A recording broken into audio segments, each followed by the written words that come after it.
Wolverine was an anatomical shit show, and we're here to fix it. Now, we've already established that the claws of Wolverine need to be stored in the forearm, and in order for them to basically protract or extend, they need to move all the way up into the metacarpal region. The question is, how do they do that? Now, some people have attempted to answer this, and one of the people that have done this is Jonah Loeb, who created this a beautiful anatomical drawing of Wolverine. Now, in his drawing, he shows that the claws retract and they use a muscle that basically bunches up at the elbow region, or what we would call the olecranon region. So the muscles basically shrink and contract and pull the claws back in.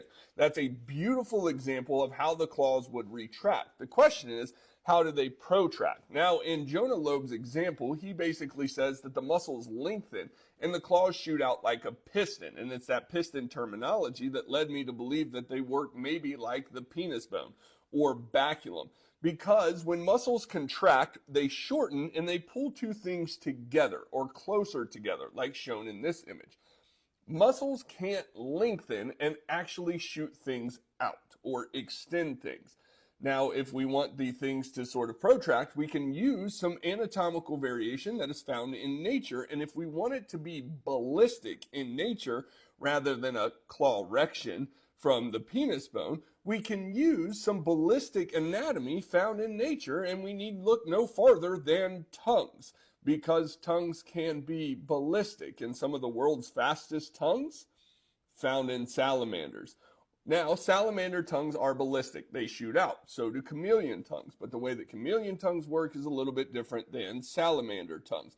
And I like the salamander tongues a little bit better because they're faster and they have a better anatomical sort of design. Now, in a salamander, the tongue, let's say that this is the tongue, is connected to a cartilage structure known as the epibrachium.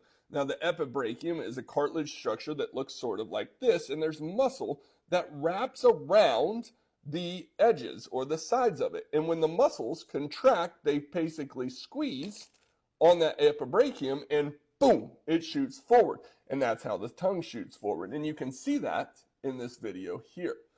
Now, if we do that, we actually have a mechanism in which the claws can be ballistic in nature and shoot out. We can use Jonah's retraction mechanism and they can come back in. That's a plausibility. But there's another one, so make sure that you follow along for the next part where we talk about that one. Later.